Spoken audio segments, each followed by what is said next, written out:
Morning. आज के lecture में हम दो कर्व्स के बीच में एरिया को कैलकुलेट करना सीखेंगे।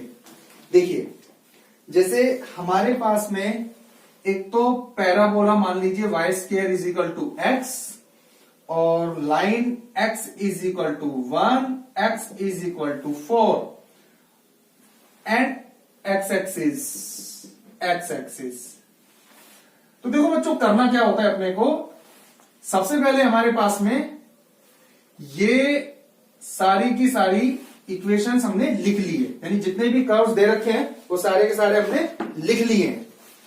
फिर अपने को क्या करना है, बारी बारी से इनका ग्राफ बनाना है, जैसे कि लास्ट लेक्चर्स में मैं आप लोगों को सिखा चुका हूं। ठीक है, और ये ठीक है। अच्छा, क्वेश्चन का पैटर्न क्या होगा, ये आपको मैंने पीडीएफ ऑलरेडी सेंड कर दी है, राइट। वहां नोट्स में आप क्वेश्चन का पैटर्न देख सकते हैं, और अगर किसी को पीडीएफ अवेलेबल नहीं हो पाई है तो स्क्रीन पे जो व्हाट्सएप नंबर आपको नजर आ रहा है आप मुझे व्हाट्सएप कर सकते हैं। नोट्स की पीडीएफ मैं आपको सेंड कर देने वाला हूं। देखिए, तो y square is equal to x, जैसा कि मैंने अभी लास्ट लेक्चर में भी बताया था। तो ये पैराबोला ये वाला बन गया, ये आ गया, ये पैराबोला ये आ गया। x इज इक्वल टू 1, ये x इज इक्वल टू 1, ये हो गया x is equal to 1, x is equal to 1, ये आ गया x इज इक्वल टू 4, 1 2 3 और 4 है ना, एक एवरेज से x इज इक्वल टू 4। भाई ग्राफ तो आप बना ही सकते हैं ना, तो ये सारा मैंने आपको बता दिया, राइट, x y। ठीक है, और इस पॉइंट को a कंसीडर कर लीजिए 1,0, इसको b कंसीडर कर लीजिए 4,0 एंड x एक्सिस। अब वो एरिया आपको फाइनल करना है जो 1 2 3 4 इन चारों से कवर्ड हो, है ना। जैसे मान लीजिए ये दीवार के तौर पर काम में आ जाए। जैसे मान लीजिए x इक्वल टू 1 है, तो ये x इक्वल टू 1 है, राइट। x इक्वल टू 4 ये आ गया, x एक्सिस ये आ गया, और y square equal to x ये आ गया। अब इन चारों से कवर्ड एरिया कौन सा है, चलिए मैं काम करता हूं, हिंट के लिए मैं ऐसे नंबर डाल देता हूं, राइट, और इनका नाम भी डाल देता हूं, a b c d, ये वाला पॉइंट e और ये वाला पॉइंट f, राइट। ये हो गया, ठीक है। अब बताइए, जैसे नंबर 1 की अगर अपन बात करें, ठीक है, तो देखो ये जो नंबर 1 एरिया है वो ये वाला बनेगा। वैसे ही मैं बता रहा हूं, अभी फाइनल नहीं बता रहा कि कौन सा है। ये नंबर 1 एरिया, ठीक है, ये वाला और ये वाला, समझना जरा ध्यान से, राइट। नंबर 3 एरिया ये नंबर 3, ठीक है। नंबर 4 ये नंबर 4, ठीक है, और नंबर 2 वापस से ये होगा, ठीक है। अब देखिए, अगर हम नंबर 1 की बात करते हैं तो नंबर 1 देखो किस किस से कवर्ड है। ये कौन है, किसका पार्ट है, x इज इक्वल टू 4 का, राइट, ये, ठीक है। x इज इक्वल टू 1, ये x is equal to 1, right. x axis, ये x एक्सिस, और y square is equal to x, y square is equal to x। यानी मेरे अकॉर्डिंग नंबर 1 वाला एरिया फाइनल है। अब क्वेश्चन ये बनता है कि सर नंबर 2 वाला एरिया भी तो फाइनल हो सकता है, ये क्यों नहीं, नंबर 2 वाला एरिया, इसको क्यों नहीं ले सकते। बिल्कुल, इसको भी लिया जा सकता है। कैसे, नंबर 2 वाला एरिया है इतना इतना इतना इतना, नंबर 2 वाला एरिया है इतना इतना, ये इतना इतना, ये नंबर 2 है, ये नंबर 2 है, ठीक है, इतना इतना एरिया नंबर 2 है, ठीक है। तो ये किस किस से कवर्ड है, ये है x इज इक्वल टू 4, ये है x इज इक्वल टू 1, ये है x एक्सिस, और ये है y square is equal to x, number 2 वाला एरिया। नंबर 2 वाला area x is equal to 4, x is equal to 1, x axis और y square is equal to x, इन चारों से कवर्ड है। ये भी हो सकता है, तो चाहे एरिया नंबर 1 फाइनल कर लो या एरिया नंबर 2 फाइनल कर लो, राइट। वैसे क्वेश्चन में लिखा आता है फर्स्ट क्वाड्रेंट, या इस क्वाड्रेंट की बात आती है तो फोर्थ क्वाड्रेंट, लेकिन जनरली अगर लिखा नहीं आया तो दोनों में से कोई सा एक एरिया हमें फाइनल करना है, और जनरली कैलकुलेशन के लिए हम ये वाला एरिया लेते हैं फर्स्ट क्वाड्रेंट का, वैसे लिखा हुआ आता है फर्स्ट क्वाड्रेंट, राइट। साथ में कहीं ना कहीं ये मान लीजिए कि इसमें मिसप्रिंट है, लेकिन फिर भी अगर दोनों में से कोई सा एक लेना है तो किसी को भी आप कैलकुलेट कर सकते हो। तो मैं कहूंगा आप इस पर चलिए। अब क्वेश्चन ये बनता है कि सर ये क्यों नहीं, फिर ये वाला पूरा एरिया ये क्यों नहीं? तो चलो पता करते हैं। यहां से लेके यहां तक ये क्या है, x = 1। यहां से लेके यहां तक ये क्या है, x = 4। ठीक है, यहां से कहां से कवर्ड है, y² = x का पार्ट है, और यहां से ये कवर्ड है, y² = x का पार्ट है। तो ये वाला एरिया अगर आप कह रहे हो तो ये x एक्सिस से तो कवर्ड ही नहीं है ना। कवर्ड की बात हो रही है कि एक तरफ की बाउंड्री x एक्सिस तो बीच में आ रही है। भाई आप अगर इस एरिया की बात कर रहे हो तो हमें तो पता भी नहीं चलेगा कि एक तरफ x एक्सिस है, x एक्सिस तो बीच में आ रही है।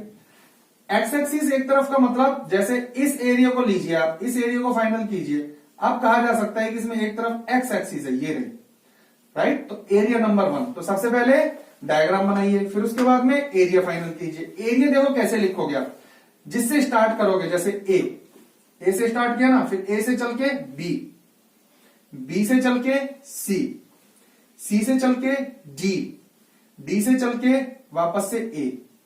तो जहां से स्टार्ट करोगे वापस वहीं पहुंचना है, राइट। जहां से स्टार्ट करोगे वापस से वहीं पहुंचना है, ए से बी से सी से डी से वापस ए, बस ये ध्यान रखना, राइट। हो गया फाइनल, ठीक है। अच्छा, अब एक चीज और देखिए, अब हमें ये चीज क्लियर हो गया कि भाई इसका एरिया कैलकुलेट करना है, इस रीजन का एरिया कैलकुलेट करना है। ये जो जितना इतना जो ये क्षेत्र बना, ये जो रीजन बना, इसका एरिया में कैलकुलेट करना है, ठीक है। तो देखना ध्यान से, ये अब जो पॉइंट है, सबसे पहले डायग्राम बना लेना है। डायग्राम बनाने के बाद में एरिया फाइनल कर लेना है कि भाई कितने कितने का हमें एरिया निकालना है। फाइनल हो गया ना। अब देखिए आपको क्या करना है कि जितना एरिया आपको फाइनल करना है, राइट, मैं दो लैंग्वेज यूज करने वाला हूं, उस जितना डायग्राम आपने बनाया है उस डायग्राम का ये प्लॉट देख लेना।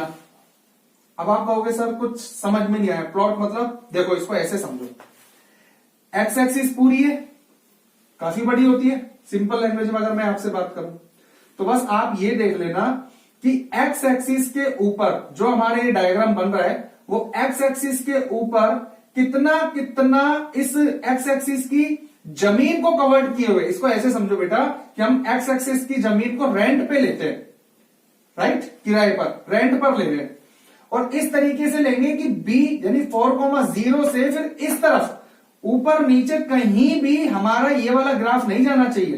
कहने का मतलब ये है कि अगर मैं यहां पर राइट इलेक्ट्रिसिटी यानी पोल भी अगर ऐसे खड़ा करता हूं ना, तो कहीं टच नहीं होना चाहिए, कहीं प्रॉब्लम नहीं आनी चाहिए, बिल्कुल प्रॉब्लम नहीं है। ये देखो कवर्ड एरिया की बात कर रहा हूं, पैराबोला तो जा सकता है, पैराबोला अकेला ये पैराबोला है, मैं कवर्ड एरिया की बात कर रहा हूं। कवर्ड एरिया का मतलब जो हमारा फाइनल हुआ है, इतना इसको मैं बोल रहा हूं, ये हमारा फाइनल हुआ है। ये किस पर टिका हुआ है, एक्स एक्सिस पर या वाई एक्सिस पर, यानी इस बिल्डिंग का जो प्लॉट है, राइट, वो किस पर टिका हुआ है? तो जवाब आता है एक्स एक्सिस पर। और एक्स एक्सिस पर भी कहां से कहां तक की लैंड, जमीन डिस्टर्ब है। डिस्टर्ब का मतलब कि वहां से लेके वहां तक फिर हम कुछ नहीं करेंगे, बाकी इस तरफ कुछ भी कर सकते हैं। जैसे 1 के इस तरफ शेडेड पोर्शन कहीं भी नहीं आ रहा, 1 के इस तरफ कोई प्रॉब्लम नहीं है। तो क्वेश्चन ये बनता है कि सर 1 से लेके 4 तक, और एक्स एक्सिस पर है या वाई एक्सिस पर? एक्स एक्सिस पर, इसीलिए dx, 1 to 4 इसीलिए dx। 2-3 एग्जांपल के साथ में हम डील करेंगे तो आपको अच्छे से समझ में आएगा। 1 to 4, राइट, 1 to 4, और एक्स एक्सिस पर है इसलिए dx, और यहां पर y लिख देना, यहां dx है तो यहां y लिख देना। क्यों लिखना? क्योंकि अब देखिए 1 to 4 तो जमीन है। अब इस 1 to 4 में ऊपर चलते जाओ, और ये देखो ऊपर कहां टकरा रहे हो, यहां टकराए हम, तो 1 पर चलते चलते यहां टकरा गए, राइट। तो 1 से जब 4 की तरफ जाते हैं उतने में, इसको मैं बोलता हूं छत, होता है ना, जैसे प्लॉट लेते हैं फिर ऊपर लेंटर डालते हैं। 1 के ऊपर यहां पहुंच गए, जब 1 से आगे चलते हैं राइट। चलते चलते ऊपर नजर रखना, ये छत किसकी आ रही है, ये देखो 4 तक छत किसकी डली हुई है, y square is equal to x की। ये ध्यान रखना कि 1 से लेके 4 तक जाते टाइम छत किसकी है, पैराबोला की, y square is equal to x. तो वहां से y की वैल्यू निकाल लीजिए, y is equal to plus minus root x, दो वैल्यू आ रही है। तो y की वैल्यू यहां रख दीजिए, दोनों में से कौन सी रखेंगे आप खुद बताइए। ऊपर फर्स्ट क्वाड्रेंट में y पॉजिटिव होता है या नेगेटिव, पॉजिटिव, तो पॉजिटिव वाली वैल्यू यहां रख दीजिए और इसका इंटीग्रेशन कर दीजिए, वो आंसर आ जाएगा। बस वो वाला हमारा आंसर। सबसे पहले क्या करेंगे आप, जितनी भी इक्वेशन है उससे ग्राफ बनाइएगा, फिर उससे एरिया फाइनल वो रीजन फाइनल कर लो कि कितने कितने का एरिया निकालना है। फाइनल करने के बाद में बस दो चीज ध्यान रखना, ये कहां से मिलेगी कि कहां से लेके कहां तक, राइट। आपने जमीन एक तरीके से किराए पर ली है, ठीक है, कि भाई एक्स, और वो भी एक्स एक्सिस या वाई एक्सिस, दोनों में से किसी एक पर टच होगा। फिलहाल ये ध्यान रख लो, नहीं है तो किसी एक पर टच कर लेंगे, क्योंकि इंटीग्रेशन किसके रिस्पेक्ट में करना है, एक्स के रिस्पेक्ट में या वाई के रिस्पेक्ट में। ये पता ऐसे चलेगा कि आपने जो जमीन ली है वो एक्स एक्सिस पर ली है कि वाई एक्सिस पर ली है। यहां पर इस बिल्डिंग का प्लॉट एक्स एक्सिस पर है, ये बिल्डिंग एक्स एक्सिस पर टिकी हुई है, और एक्स एक्सिस पर भी 1 से 4 तक, तो लिमिट हो गई 1 to 4, और फिर dx तो यहां y, और अगर यहाँ dy आता तो x, क्योंकि y की वैल्यू रखेंगे जो x में आएगी। और y की वैल्यू किसकी रखनी है, आप 1 के ऊपर देखा करो छत किसकी है, और चलते चलते जब 4 तक जाओगे तो ये देखा करो ये छत किसकी है, तो ये छत किसकी है, पैराबोला की। तो पैराबोला से y की वैल्यू रख दीजिए और फाइनल आंसर ये आ गया। ठीक है, चलिए एक क्वेश्चन और देखते हैं, वहां से और बिल्कुल हमारा ये कॉन्सेप्ट और अच्छे से क्लियर हो जाएगा। देखिए नेक्स्ट एक क्वेश्चन और लेते हैं।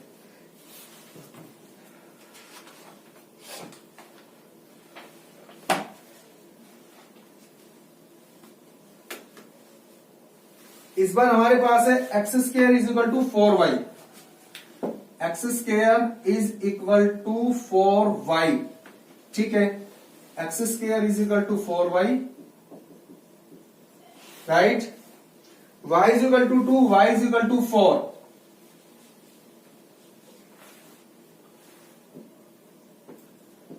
y is equal to 2, y is equal to 4, and the y-axis in first quadrant, and y-axis और फर्स्ट क्वाड्रेंट बहुत इजी है। सबसे पहले जैसे कि मैंने बताया करना क्या है आपको, सबसे पहला काम, किसी भी क्वेश्चन को आप इस तरीके से अगर डील करते हो, एरिया कैलकुलेट करते हो, तो सबसे पहला काम आपका उस इक्वेशन से आपको ग्राफ बना लेना है। तो ये आ गया x square is equal to 4y, ये बना, ठीक है भाई, राइट, ठीक है, y इज इक्वल टू 2, ये y is equal to 2, y is equal to 4, अगर ये 2 है तो ये 4 हो गया, y इज इक्वल टू 4, और y एक्सिस, अब समझो इससे कवर्ड, इससे कवर्ड, इससे कवर्ड और इससे कवर्ड, y एक्सिस ये रहा, ठीक है, y इज इक्वल टू 2 ये रहा, और फर्स्ट क्वाड्रेंट, तो मेरे हिसाब से, मेरे अकॉर्डिंग मैं समझता हूं ये वाला एरिया, ये वाला रीजन फाइनल होगा, ये वाला नाम दे देते हैं ए बी सी डी। देख लो आप, ये देखो y इज इक्वल टू 2, ये आ गया, x square is equal to 4y, ये आ गया, y इज इक्वल टू 4, ये आ गया, y एक्सिस, ये आ गया, तो ये y एक्सिस आ गया, ये y इज इक्वल टू 2 आ गया, ये y इज इक्वल टू 4 आ गया, और ये आ गया पैराबोला, ठीक है। अब इनमें से आपको फर्स्ट क्वाड्रेंट में जाना है, तो ये आ गया फर्स्ट क्वाड्रेंट, इनमें से फर्स्ट क्वाड्रेंट में जाना है, हो गया ना फाइनल। तो सबसे पहले डायग्राम, फिर वो रीजन फाइनल कर लो, राइट, जिसका हमें एरिया फाइनल करना है, एरिया कैलकुलेट करना है, ठीक है, रीजन, राइट। अब आप ये देखो कि ये जो बिल्डिंग है इसको हल्का से ऐसे टेढ़ा करके देखना है कि इसका प्लॉट एक्स एक्सिस पर है या वाई एक्सिस पर। तो देखो ये रहा वाई एक्सिस पर टिका हुआ है। ए के कोऑर्डिनेट है 0,2 और डी के कोऑर्डिनेट है 0,4। तो वाई एक्सिस पर ये जो प्लॉट की जमीन है कितने से कितने तक है, 2 से 4 तक, 2 से 4 तक। बहुत सिंपल है। सबसे पहले ग्राफ बना लीजिए, फिर एरिया फाइनल हो गया, फिर ये देख लो वो एरिया, वो जो बिल्डिंग है उसका प्लॉट ये है एक्स एक्सिस पर या वाई एक्सिस पर, वाई एक्सिस पर, इसलिए डी वाई। और वाई एक्सिस पर भी जमीन कहां से कहां तक, 2 से, यानी 2 से 4 तक, 2 से 4 तक। तो यह एक्स, क्योंकि अब जब 2 से स्टार्ट किया था, ऐसे देखेंगे तो यहां से जब स्टार्ट कर रहे हो तो ये छत किसकी है, यहां से लेके यहां तक, ये इसकी है पैराबोला की, x square is equal to 4y। तो यहां से x की वैल्यू निकालो, प्लस माइनस 2√y। अब बताओ इतने में, यानी फर्स्ट क्वाड्रेंट में x नेगेटिव होता है या पॉजिटिव होता है, तो आप कहोगे सर पॉजिटिव होता है। तो बस इसको सोल्व कर लो और वो आंसर। बस इतना सा कॉन्सेप्ट, बहुत इजी, बहुत इजीली आप इसको सॉल्व कर सकते हो, राइट। तो बच्चों ट्राई कीजिएगा कुछ एग्जांपल्स को। नेक्स्ट लेक्चर में कुछ और प्रॉब्लम्स के साथ में मिलते हैं। All the best.